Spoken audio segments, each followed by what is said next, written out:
ओम शांति। मीठे बच्चे, हाँ मीठा मीठे बाप दादा। देवता बनना है तो अमृत पियो और पिलाओ। अमृत पीने वाले ही श्रेष्ठाचारी बनते हैं।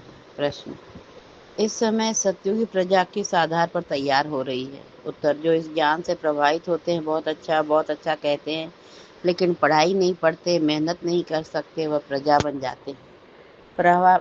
प्रभावित होना माना प्रजा बनना। सूर्यवंशी राजा रानी बनने के लिए तो मेहनत चाहिए, पढ़ाई पर पूरा अटेंशन हो, याद करते और चराते रहें तो ऊंच पद मिल सकता है। गीत, तूने रात गवाई सो के, दिन गवाया खा के। ओम शांति। बच्चों ने गीत सुना कि हमारा जीवन हीरे जैसा था, अब कौड़ी जैसा हो पड़ा है। यह तो कॉमन बात है। बाबा बहुत सहज रीति से समझाते हैं, जो कोई छोटा बच्चा भी समझ सके। सत्यनारायण की कथा सुनाते हैं तो छोटे छोटे बच्चे भी बैठ जाते हैं, परंतु वो सत्संगों आदि में जो सुनाते हैं वह सब कथाएं हैं। कथा कोई ज्ञान नहीं, बनी बनाई कहानियां हैं। गीता की कहानी, रामायण की कहानी, भिन्न भिन्न शास्त्र हैं जिनकी कहानियां बैठ सुनाते हैं, वह सब है कथाएं। कहानियां से कोई फायदा होता है क्या? यह सत्यनारायण की अर्थात नर से नारायण बनने की सच्ची कहानी। यह सुनने से तुम नर से नारायण बन जाएंगे। यह अमर कथा भी हुई। तुम निमंत्रण देते हो कि आओ अमर कथा तुमको सुनाते हैं, तो तुम अमर लोक में चले जाएंगे, तो भी कोई नहीं समझते। शास्त्रों की कहानी सुनते आते हैं, मिलता कुछ भी नहीं है।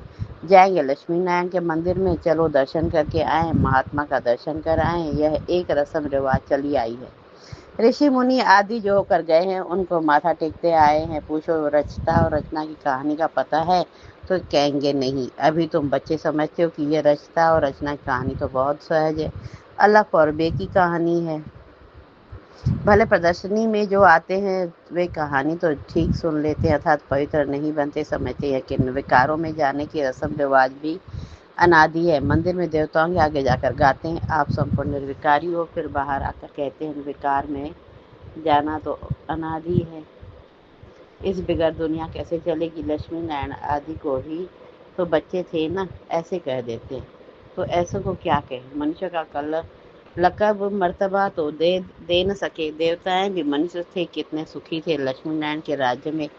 तुम बच्चों को बाबा बहुत सहज बात बताते हैं। बरोबर, यहाँ भारत में ही स्वर्ग था, लक्ष्मी नारायण का राज्य था। चित्र भी है, यह तो सब मानेंगे कि सत्युग में उन्हों का राज्य था, वहाँ कोई दुखी नहीं था, संपूर्ण निर्विकारी थे। उन्होंने मंदिर भी बड़े बड़े बने हुए थे। उन्हों को 5000 वर्ष हुए, अभी वह नहीं है। अभी तो कलयुग का अंत है, मनुष्य आपस में लड़ते झगड़ते रहते हैं, भगवान तो ऊपर ही रहते हैं निवारण धाम में। असल में हम आत्माएं भी वहाँ रहती है, यहाँ पार बजाने आती है। पहले हम लक्ष्मी नारायण के राज्य में थे, वहाँ बहुत सुख आनंद था, फिर हमको 84 जन्म लेने पड़े। गाया भी जाता है 84 का चक्र। हमने सूर्यवंशी में 1250 वर्ष राज्य किया,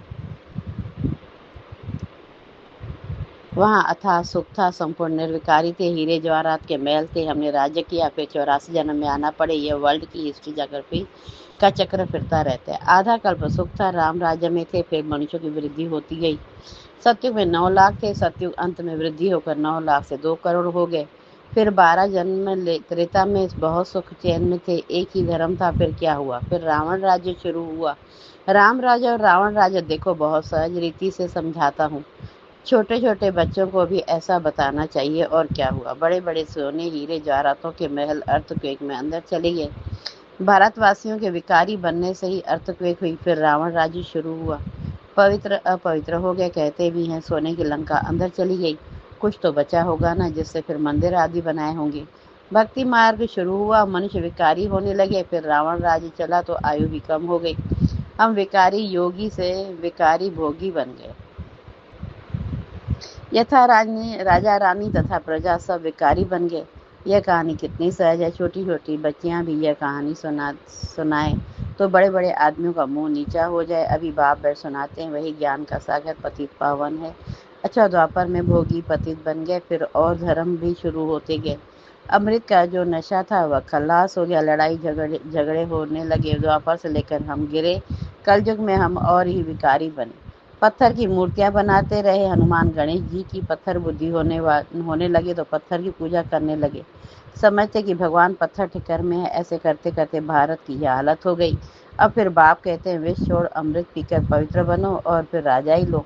विष छोड़ो तो फिर तुम मनुष्य देवता बन जाएंगे मनुष्य, परंतु विष छोड़ते नहीं है। विष के लिए कितना मारते तंग करते हैं। तब तो द्रौपदी ने पुकारा, तुम समझते हो कि अमृत पीने बगैर हम देवता कैसे बनेंगे। सत्युग में तो रावण होता ही नहीं। बाप कहते हैं जब तक शिष्टाचारी नहीं बनेंगे स्वर्ग में नहीं आ सकेंगे। जो शिष्टाचारी थे वह अब भ्रष्टाचारी बने, फिर अब अमृत पीकर शिष्टाचारी बनना है। बाप कहते हैं माँ में कम याद करो, क्या गीता भूल गए हो।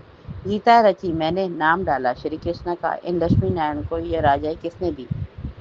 जरूर भगवान ने दी होगी। अगले जन्म में भगवान ने राजयोग सिखाया, नाम फिर डाला कृष्ण का।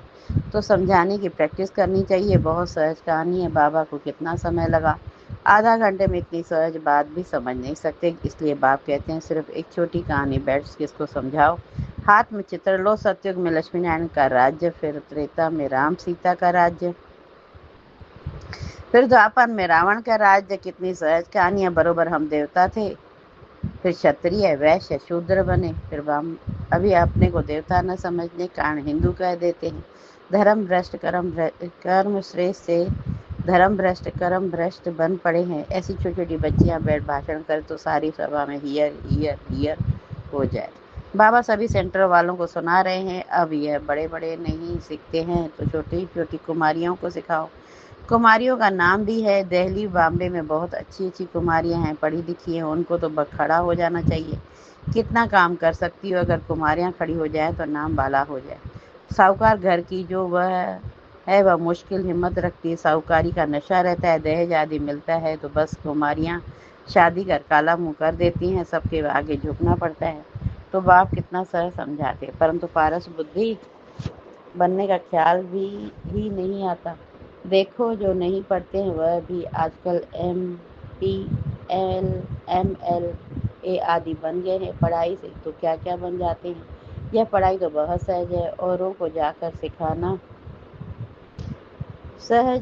जाकर सिखाना चाहिए, परंतु श्रीमत पर नहीं चलते तो पढ़ते भी नहीं है। बहुत अच्छी अच्छी कुमारियां हैं, परंतु अपना ही नशा चढ़ा हुआ है। थोड़ा काम किया तो समझती है हमने बहुत काम किया। अभी तो बहुत काम करना है। आजकल फैशन में ही कुमारियां रहती हैं। वहाँ तो नेचुरल श्रृंगार रहता है।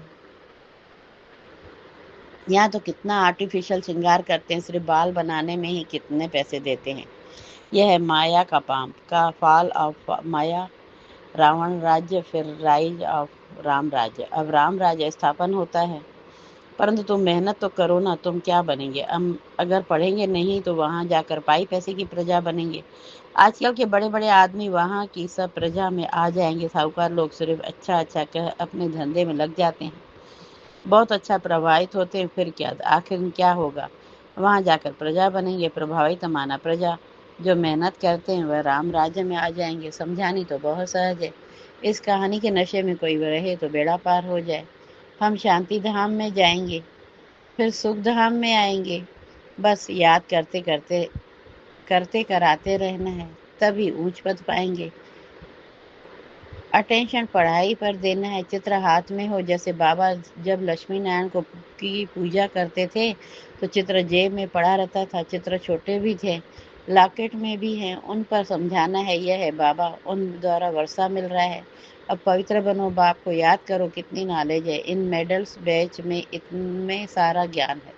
इन पर समझाना बहुत सहज है। सेकंड में बाप से स्वर्ग के जीवन मुक्ति का वर्षा कोई भी समझाए तो जीवन मुक्ति पद का अधिकारी बन जाए। बाकी पढ़ाई अनुसार ऊंच पद पाएंगे। स्वर्ग में तो आएंगे ना, पिछाड़ी में आएंगे तो सही ना। वृद्धि तो होनी है। देवी देवता धर्म ऊंच है, वह भी तो बनेंगे ना। प्रजा तो लाखों लाखों बनेगी। सूर्यवंशी बनने में मेहनत है। सर्विस करने वाले भी अच्छा पद पाएंगे। उनका नाम भी बाला है, कुमार का है, जनक है। अच्छा सेंटर संभाल रही है, कोई खिटपिट नहीं है। बाप कहते हैं see no evil, talk no evil, do no evil, think no evil. फिर भी ऐसी ऐसी बातें करते रहते हैं। ऐसे ऐसे क्या जाकर बनेंगे। इस इतनी सहज सर्विस भी नहीं करते। छोटी छोटी बच्चियां भी यह समझा सकती हैं, सुना सकती हैं। बंदर सेना भी मशहूर है।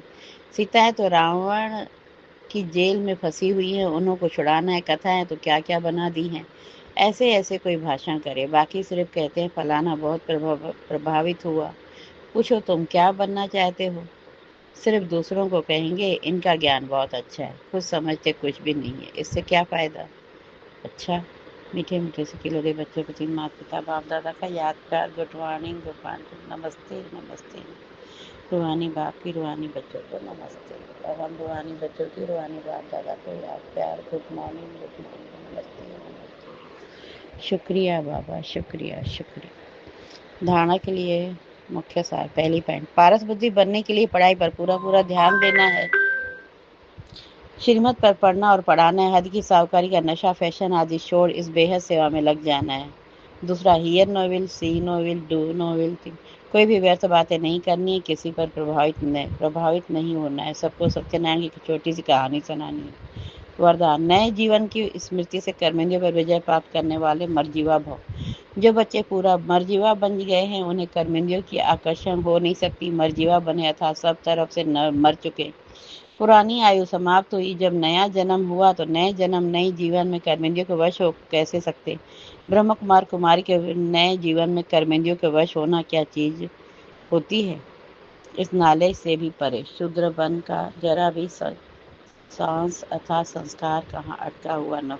स्लोगन, अमृत वेले दिल में परमात्मा स्नेह को समा लो तो और कोई स्नेह आकर्षित नहीं कर सकता।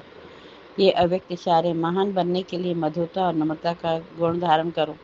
संगठन में सफलता प्राप्त करने के लिए सदा नम्र चित्त के तख्त पर विराजमान रहो। इसी तख्त पर बैठ जिम्मेवारी का ताज धारण कर भविष्य की पदवी बनाओ। तख्त से उतरना नहीं, इसी पर बैठकर काम करो तो सफलता मिलती रहेगी। इसके लिए पहले आपका पाठ पक्का हो, इससे आपके संस्कार सबके साथ सहज मिल जाएंगे। ओम शांति। शुक्रिया बाबा, शुक्रिया आपका।